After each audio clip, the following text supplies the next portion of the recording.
Hello friends, welcome to my channel HSAJ और आज की वीडियो में मैं आप सभी को बताने वाला हूं कि SSC MTS का जो फर्स्ट शिफ्ट का एग्ज़ाम है आज का 7 अक्टूबर का, वो क्यों हो चुका है। और आज के इस वीडियो में मैं आप सभी को उसी पेपर को लेकर पूरा डिस्कस करने वाला हूं कि किस प्रकार के क्वेश्चन उस पेपर में आज के पूछे गए हैं। तो वीडियो के अंत तक बने रहें और इस पेपर की संपूर्ण जो भी आपका इसका यहाँ पर आज का पेपर हुआ है वो अपना क्वेश्चन आंसर मैच कर लें। तो चलिए वीडियो को स्टार्ट करते हैं। और हाँ, उससे पहले अगर आप हमारे चैनल पर नए हैं तो हमारे चैनल को सब्सक्राइब करें और हमें सपोर्ट करें। तो आज का जो आपका पहला क्वेश्चन आया था कि who is the author of the book my country my life, यानी माई कंट्री माई लाइफ ये जो पुस्तक है ना, इसके लेखक कौन है। तो देखिए, माई कंट्री माई लाइफ ये जो पुस्तक है ना, ये आपके लाल कृष्ण आडवाणी जी के द्वारा जो वो लिखा गया है। तो लाल कृष्ण आडवाणी आपका यहाँ पे करेक्ट आंसर होगा। इसके अलावा मैं आपको बता दूं कि इस पुस्तक का जो विमोचन है ना, ये 2008 में डॉक्टर APJ अब्दुल कलाम के द्वारा जो वो किया गया था। तो ये फैक्ट भी आप ध्यान में रखिएगा। इसके अलावा अगर लाल कृष्ण आडवाणी जी की बात कर ले तो ये जो आपके भारतीय जनता पार्टी के जो ये राजनेता थे और ये जो है 2002 से 2004 तक जो है भारत के उप प्रधानमंत्री के रूप में भी जो वो कार्य किए थे। और लाल कृष्ण आडवाणी जो थे, जो कि 15वीं लोकसभा में जो है ये आपके विपक्ष के नेता भी रहे थे। और माई कंट्री माई लाइफ ये जो इनकी ऑटोबायोग्राफी है, तो ये फैक्ट भी आप ध्यान में रखिएगा। इसके अलावा अगर बात कर ले अटल बिहारी वाजपेयी जी की, तो देखिए अटल बिहारी वाजपेयी जी के द्वारा जो आपका बुक्स लिखा गया है, एक तो आपका चुनी हुई कविताएं, इसके अलावा मेरी 51 कविताएं, ये दोनों जो पुस्तक है ना, ये आपके अटल बिहारी वाजपेयी जी के द्वारा जो वो लिखा गया है। अगर डॉक्टर मनमोहन सिंह की बात कर ले तो देखिए changing India and the quest for equity ये जो पुस्तक है ना, ये आपके डॉक्टर मनमोहन सिंह के द्वारा लिखा गया है। कुलदीप नायर की बात कर ले तो देखिए the judgement and without fear ये जो पुस्तक है ना, ये आपके कुलदीप नायर के द्वारा जो वो लिखा गया है। तो ये फैक्ट भी आपको ध्यान में रखना है।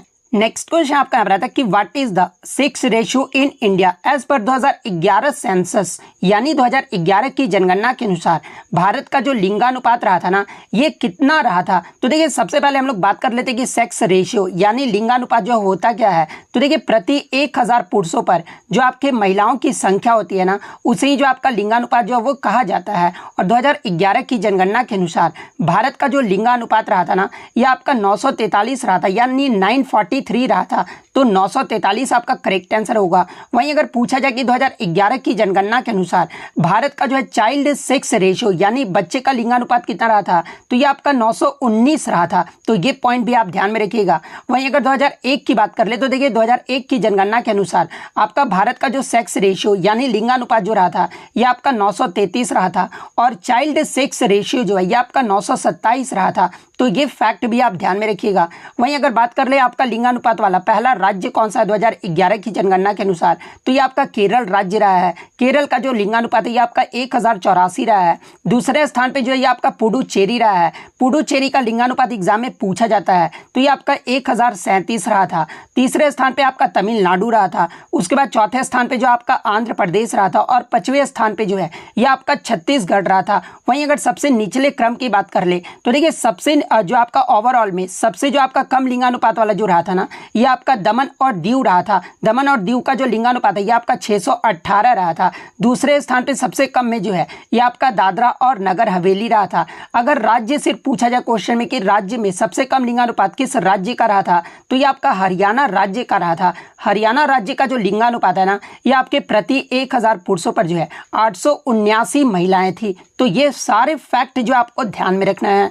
नेक्स्ट क्वेश्चन आपका आ रहा था कि in which state is the Sarhul festival celebrated, यानी जो सरहुल जो त्यौहार है ना, ये किस राज्य में मनाया जाता है। तो देखिए ये जो आपका सरहुल त्यौहार है ये आपका झारखंड राज्य में मनाया जाता है। और ये जो आपका सरहुल जो त्यौहार है ये आपका वसंत ऋतु का जो त्यौहार है, जो कि आपका झारखंड राज्य में मनाया जाता है। इसके अलावा मैं आपको बता दूं कि ये जो आपका झारखंड क्षेत्र में मनाए जाने वाले जो सबसे लोकप्रिय आदिवासी त्योहारों में से एक है। और ये जो आपका सरहुल जो त्यौहार है ना, ये आपके नए वर्ष की शुरुआत का भी जो वो प्रतीक है। एग्जाम में यहाँ से प्रश्न पूछा जाता है कि झारखंड राज्य में नए वर्ष की शुरुआत का प्रतीक में जो है कौन सा त्यौहार मनाया जाता है, तो ये आपका सरहुल त्यौहार जो है वो मनाया जाता है। इसके अलावा बात कर ले सरहुल त्यौहार ये जो आपका किस आदिवासी के द्वारा मनाया जाता है, तो ये आपका झारखंड क्षेत्र के जो है उराव, मुंडा और हो आदिवासी जनजाति के द्वारा जो है इस त्यौहार को जो वो मनाया जाता है। और किस महीने में मनाया जाता है ये भी एग्जाम में पूछा जाता है। तो देखिए ये जो त्यौहार है ना, ये चैत्र महीने के शुक्ल पक्ष के जो है तीसरे दिन से चैत्र पूर्णिमा तक जो है ये आपका 3 दिनों तक का जो है ये त्यौहार जो वो मनाया जाता है। तो ये फैक्ट भी आप ध्यान में रखिएगा। इसके अलावा एग्जाम में एक प्रश्न और यहाँ से पूछा जाता है कि सरहुल का जो है अर्थ क्या होता है। तो देखिए सरहुल का जो अर्थ होता है ना वो वृक्षों की पूजा होता है। तो ये पॉइंट भी आप ध्यान में रखिएगा। इसके अलावा झारखंड राज्य के अगर अन्य त्यौहार की बात कर ले तो देखिए करम देवता, जिसमें आपके शक्ति और यौवन के देवता की पूजा जो वो की जाती है। इसके अलावा टूसू पर्व, ये भी आपका झारखंड राज्य का त्यौहार है। रोहिणी की बात कर ले तो ये जो आपका झारखंड का पहला त्यौहार है और ये जो आपके खेत में बीज प्रवर्धन का पर्व जो है वो माना जाता है। इसके अलावा वंदना पर्वत, जिसे सोहराय पर्वत भी सोहराय त्यौहार भी जो वो कहा जाता है। तो देखिए ये सभी जो त्यौहार है ना ये आपके झारखंड राज्य में जो वो मनाए जाते हैं। तो ये सारे फैक्ट जो आपको ध्यान में रखना है।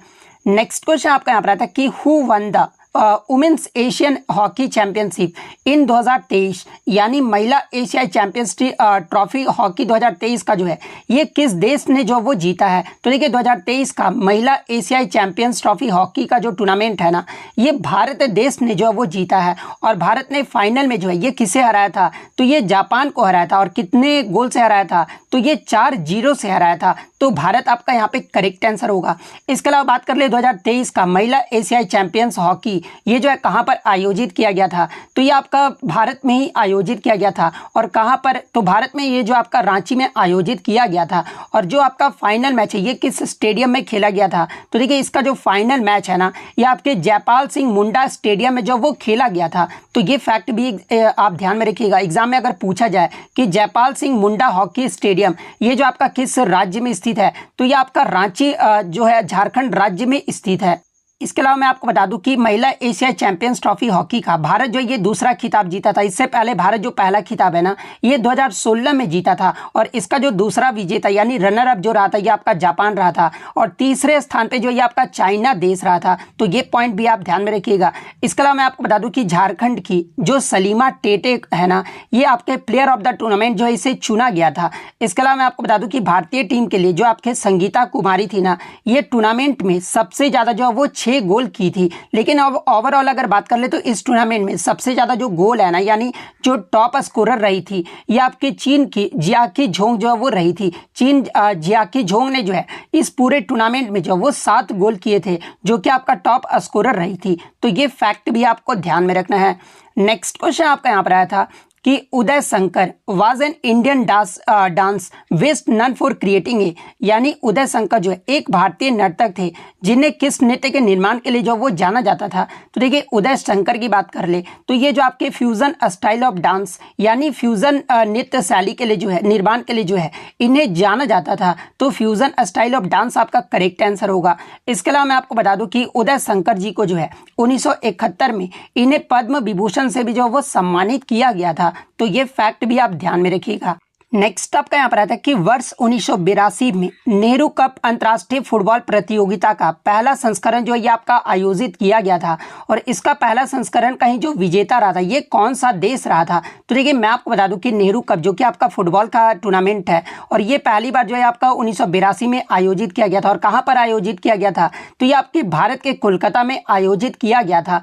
और इसका जो विजेता देश रहा था ना ये आपका उरुग्वे देश रहा था। तो उरुग्वे आपका यहाँ पे करेक्ट आंसर होगा। वहीं अगर दूसरे संस्करण की बात कर ले तो ये जो आपका 1983 में आयोजित किया गया था और ये जो आपका भारत के कोचिन में आयोजित किया गया था। और इसका जो विजेता देश रहा था ना ये आपका हंगरी देश रहा था। तो ये फैक्ट भी आप ध्यान में रखिएगा। वहीं अगर आगे की शिफ्ट में आपसे पूछ ले कि 1982 का जो एशियन गेम्स हुआ था ना जो कि आपका भारत में ही आयोजित किया गया था और इसमें फुटबॉल में विजेता टीम कौन रहा था। तो देखिए इसमें आपका जो फुटबॉल में विजेता रहा था यानी जो गोल्ड मेडल जीता था ये आपका इराक देश जो है वो जीता था। सिल्वर मेडल जो ये आपका कुवैत देश ने जो वो जीता था। और ब्रॉन्ज मेडल जो ये आपका सऊदी अरब ने जो वो जीता था। तो ये पॉइंट भी आप ध्यान में रखिएगा। इसके अलावा एग्जाम में एक प्रश्न पूछा जाता है कि भारत ने पहली बार एशियाई खेलों में जो है फुटबॉल का स्वर्ण पदक जो है ये कब जीता था। तो देखिए भारत के जो पहला ही जो आपका एशियन गेम्स हुआ था 1951 में जो कि आपका भारत में आयोजित किया गया था। और इसी 1951 में जो है पहली बार एशियाई खेलों में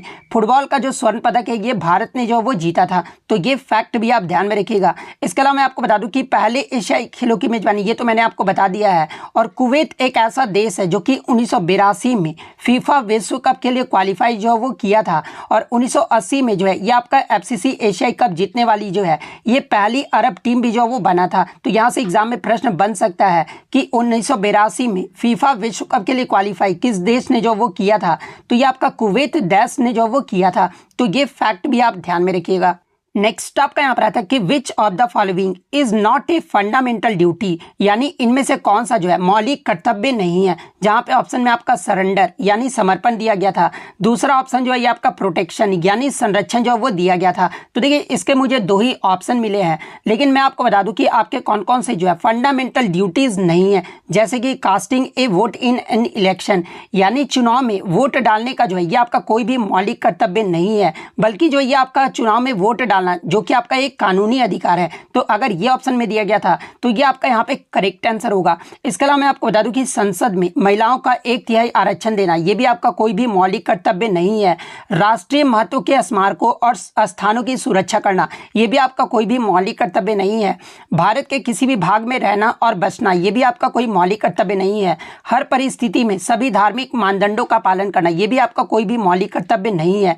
परिवार नियोजन अपनाना और जनसंख्या नियंत्रण करना ये भी आपका कोई भी मौलिक कर्तव्य नहीं है। माता पिता की आज्ञा मानना ये भी आपका कोई मौलिक कर्तव्य नहीं है। तो इनमें से जो भी ऑप्शन में दिया गया होगा वो आपका यहाँ पे करेक्ट आंसर होगा। ऐसे में आपको बता दूं कि वर्तमान में जो है आपके 11 मौलिक कर्तव्य हैं, और 11 मौलिक कर्तव्य जो है मैं पहले के वीडियो में भी जो आपको बता चुका हूं, तो अगर बताऊंगा तो वीडियो जो है वो लंबा हो जाएगा। ऐसे में क्या करूंगा कि 11 मौलिक कर्तव्य को जो है टेलीग्राम पे जो आपको पीडीएफ भी अपलोड कर दिया गया हूं, तो आप वहां से भी जो वो जाकर देख सकते हैं। नेक्स्ट आपका यहाँ पर आता है कि प्रसिद्ध संगीतकार अरविंद पारिख जो है ये आपके किस घराने से संबंधित है। तो देखिए अगर अरविंद पारिख की बात कर ले तो ये जो आपके सितार वाद्य यंत्र से संबंधित है, और ये जो आपके उस्ताद विलायत खान के जो वो शिष्य थे, और ये जो आपके किस घराने से संबंधित है तो ये आपके इमदाद खानी इटावा घराने से जो वो संबंधित है। तो इमदाद खानी इटावा घराना आपका यहाँ पे करेक्ट आंसर होगा।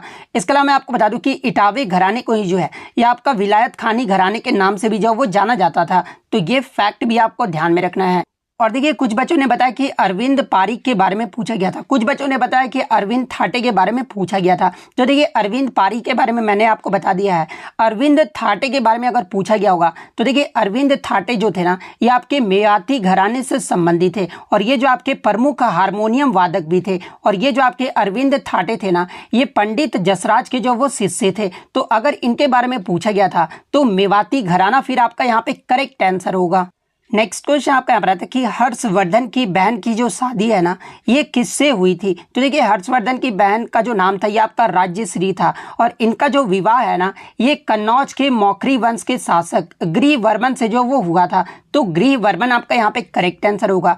इसके अलावा अगर राजा हर्षवर्धन की बात कर ले तो ये जो आपके वर्धन साम्राज्य जिसे पुष्यभूति वंश के नाम से भी जाना जाता है, तो ये जो आपके हर्षवर्धन थे ये आपके पुष्यभूति वंश के जो है सबसे महान शासक थे, और इनके साम्राज्य की जो राजधानी थी ना ये कन्नौज थी। और इन्हीं के शासन काल में जो है ये आपका चीनी जो तीर्थयात्री था ना जिसका नाम आपका हेन सॉन्ग था, और इन्हीं के शासन काल में जो है ये भारत का भी जो वो दौरा किया था। इसके अलावा एग्जाम में पूछा जाता है कि जो आपके राजा हर्षवर्धन थे ये किस भगवान के जो वो भक्त थे। तो ये आपके भगवान शिव के जो वो भक्त थे, लेकिन बाद में इन्होंने जो है ये बौद्ध धर्म जो वो ग्रहण किया था। तो ये फैक्ट भी आप ध्यान में रखिएगा। इसके अलावा हर्षवर्धन की पत्नी की बात कर ले तो देखिए इनकी पत्नी का जो नाम था ये आपका दुर्गावती गौर था, और इनके जो है वो 2 बेटे थे, और दोनों बेटे का नाम एग्जाम में पूछा जाता है। तो इनके दोनों बेटे का जो नाम था एक तो आपका वाग्यवर्धन था और सेकंड आपका कल्याणवर्धन था। तो ये फैक्ट भी आप ध्यान में रखिएगा।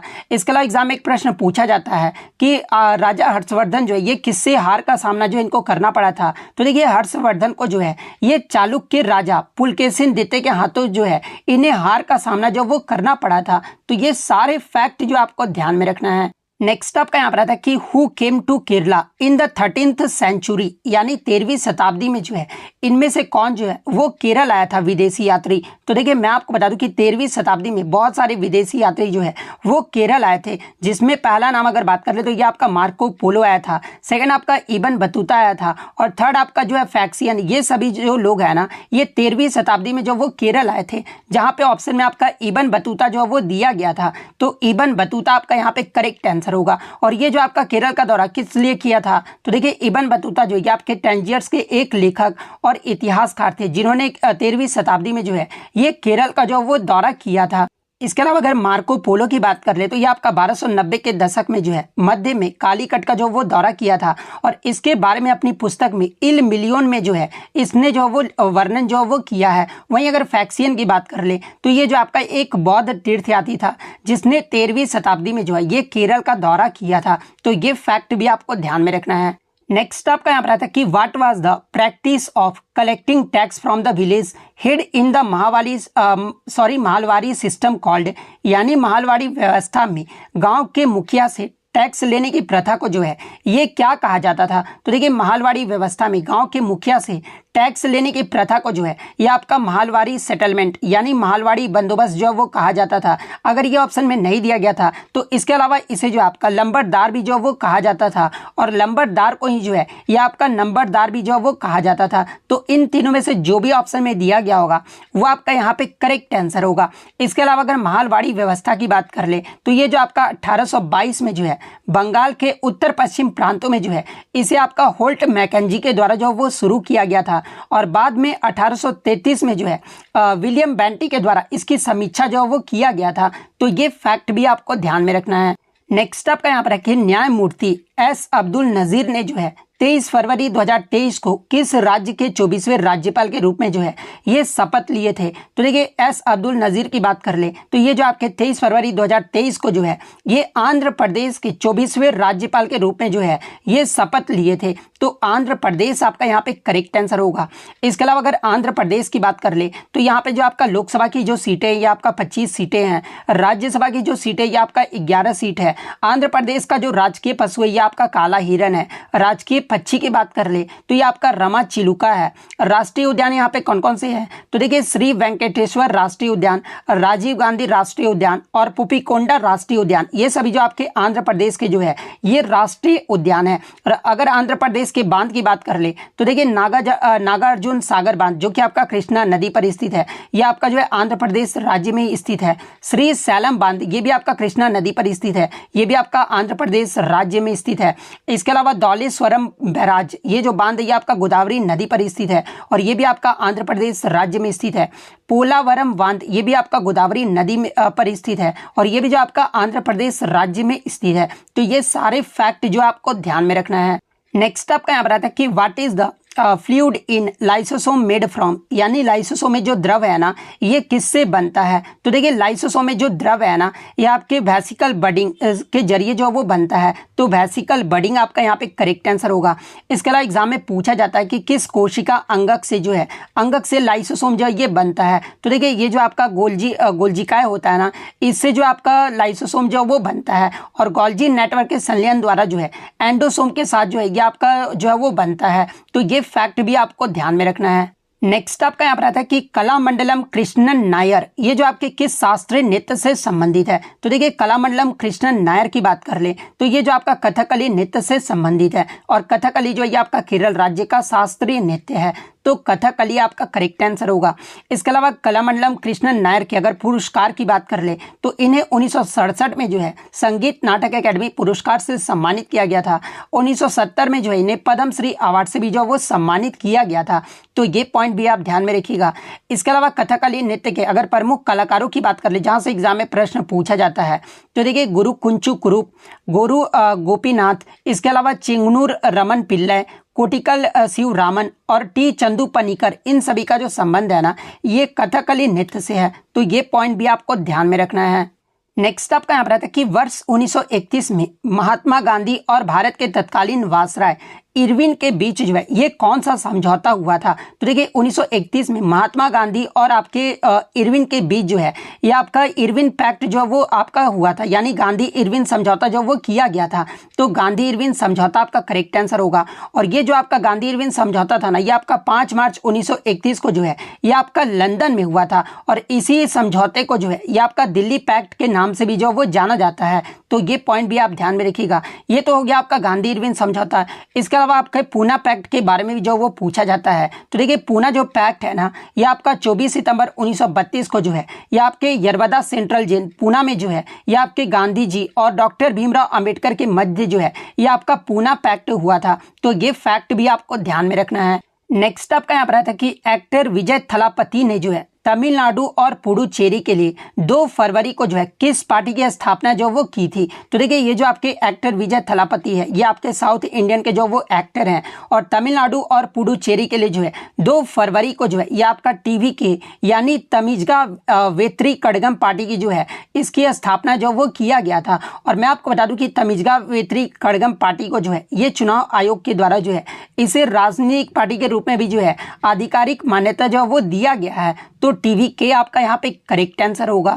नेक्स्ट आपका यहाँ पर आता है कि भारत की जनगणना 2011 में जो है जनगणना आयुक्त कौन थे। तो देखिए 2011 की जनगणना में आपके जो जनगणना आयुक्त और महापंजीयक जो थे ना ये आपके सी चंद्रमौली थे। तो श्री चंद्रमौली आपका यहाँ पे करेक्ट आंसर होगा। इसके अलावा मैं आपको बता दूं कि 2011 की जो जनगणना थी ये आपका 15वीं जनगणना था और स्वतंत्रता के बाद जो है ये आपका 7वीं जनगणना था। तो ये पॉइंट भी आपको ध्यान में रखना है।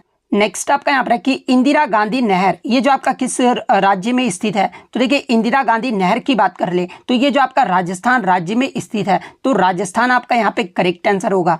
नेक्स्ट क्वेश्चन आपका यहाँ पर आया था कि होलिका दहन जो है होली से कितने दिन पहले जो ये मनाया जाता है। तो देखिए होलिका दहन जो है होली से 1 दिन पहले जो है ये आपका मनाया जाता है। तो 1 दिन पहले आपका यहाँ पे करेक्ट आंसर होगा। और ये जो आपका त्यौहार है ना होलिका दहन ये जो आपका फागुन मास की जो है पूर्णिमा तिथि को शाम में जो है इस त्यौहार को जो है वो मनाया जाता है और अगले दिनों से जो है आपके रंगों वाली होली जो है ये खेली जाती है। तो ये पॉइंट भी आपको ध्यान में रखना है। नेक्स्ट आपका यहाँ पर आता है कि राज्यसभा के वर्तमान अध्यक्ष कौन है। तो देखिए राज्यसभा का जो पदेन सभापति होते हैं ये आपके भारत के उपराष्ट्रपति होते हैं और भारत के उपराष्ट्रपति वर्तमान में कौन है। तो ये आपके जो है जगदीप धनखड़ हैं। तो जगदीप धनखड़ आपका यहाँ पे करेक्ट आंसर होगा। इसके अलावा आपके राज्यसभा को जो है ये भारत का संसद का जो है ऊपरी सदन भी जो वो कहा जाता है और निचला सदन जो है ये आपके लोकसभा को जो वो कहा जाता है। तो ये फैक्ट भी आपको ध्यान में रखना है और आप कमेंट करके जवाब दीजिएगा कि जगदीप धनखड़ जो है भारत के कितने नंबर के जो है ये उपराष्ट्रपति हैं। ये जो आप कमेंट करके जरूर जवाब दीजिएगा। नेक्स्ट आपका यहाँ पर आता है कि निम्नलिखित में से कौन सा पर्वत शिखर जो है ये आपका हिमालय का हिस्सा है। जहाँ पे ऑप्शन में आपका माउंट कामेट जो वो दिया गया था। तो देखिए ये जो आपका माउंट कामेट है ना जो कि आपका गढ़वाल हिमालय का हिस्सा है। तो माउंट कामेट आपका करेक्ट आंसर होगा। और माउंट कामेट की अगर बात कर ले ये कहाँ पर स्थित है तो ये आपका उत्तराखंड के जो है चमोली जिले में स्थित है। और ये जो आपका मैं बता दूं कि माउंट कामेट जो है ये आपका जास्कर पर्वत माला का जो है ये सबसे ऊंचा शिखर भी है और ये जो आपका भारत और तिब्बत की सीमा के पास स्थित है। और ये जो आपका नंदा देवी के बाद उत्तराखंड का जो है दूसरा सबसे ऊंचा पर्वत भी है। एग्जाम में अगर पूछा जाए कि उत्तराखंड का सबसे ऊंचा पर्वत कौन सा है तो ये आपका नंदा देवी है। वहीं अगर बात कर ले माउंट कामेट की ऊंचाई अगर पूछा जाए तो देखिए इसकी जो समुद्र तल से जो ऊंचाई है ना ये 7,756 मीटर है। तो ये फैक्ट भी आप ध्यान में रखिएगा। नेक्स्ट आपका यहाँ पर आता है कि what causes dough to rise when yeast is added to it. यानी आटे या फिर ब्रेड में जो है ईस्ट मिलाने पर आटा या फिर ब्रेड जो है ये फूलता क्यों है। तो देखिए आटे में या फिर ब्रेड में ईस्ट मिलाने पर जो ब्रेड फूलता है ना इसमें जो आपका कार्बन डाइऑक्साइड गैस बनता है और इसी कारण जो है ये आपका जो है ब्रेड जो है वो फूलता है। यहाँ पे ब्रेड क्वेश्चन में पूछा गया था। तो कार्बन डाइऑक्साइड गैस आपका यहाँ पे करेक्ट आंसर होगा।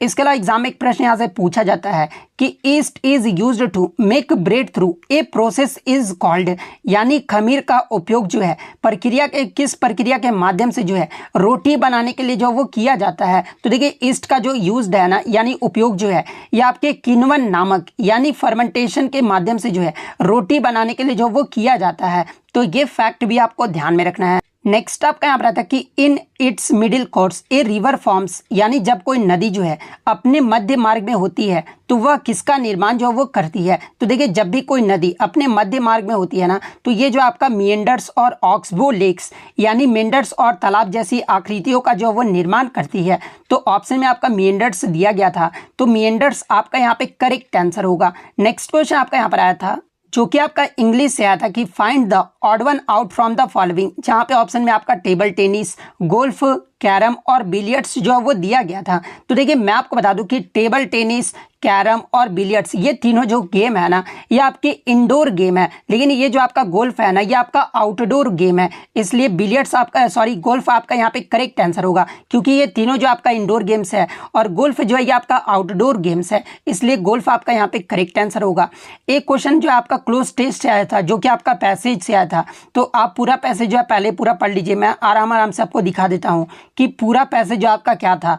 आप वीडियो पॉज करके भी जो है पूरा पैसेज जो वो पढ़ सकते हैं। उसके बाद जो आपका पूरा पैसेज था इस प्रकार से था, आप देख सकते हैं। उसके बाद जो आपका क्लोज टेस्ट का जो सही आंसर होगा ना वो आपका पहला का आर होगा, सेकंड का आपका लर्न होगा, थर्ड का आपका जो है वो देन होगा, फोर्थ का आपका लुक आफ्टर होगा और फिफ्थ का जो आपका मदर होगा। तो इस प्रकार से जिन्होंने भी ऑप्शन चूज किया होगा उनका यहाँ पे करेक्ट आंसर होगा। एक क्वेश्चन जो आपका इकोनॉमिक्स से आया था, जो कि आपका वैल्यू रिजर्व रेशियो का जो है डिफिनेशन जो है वो पूछा गया था। तो देखिए वैल्यू रिजर्व रेशियो यानी मूल्य अनुपात का जो वो आपका डेफिनेशन जो वो पूछा गया था। तो देखिए मैं आपको बता दूं कि किसी बंधक ऋण के मामले में मूल्य अनुपात का मतलब ये होता है कि बंधक ऋण की मौजूदा जो मूल राशि है ना और संबंधी जो बंधक संपत्ति के मूल्यांकन जो है ये मूल्य का जो अनुपात होता है ना, इसे ही जो आपका मूल्य अनुपात जो है वो कहा जाता है। और मूल्य अनुपात को जो है ये आपका किसमें जो है वो व्यक्त किया जाता है, तो देखिए मूल्य अनुपात को जो है ये आपका परसेंटेज यानी प्रतिशत के रूप में जो है इसे व्यक्त किया जाता है।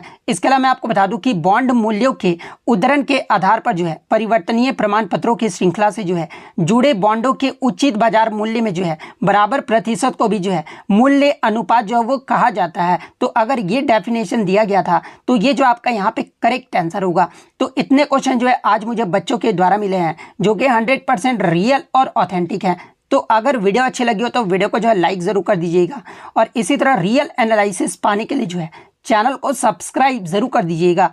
तो मिलते हैं नेक्स्ट वीडियो में, तब तक thank you, all the best.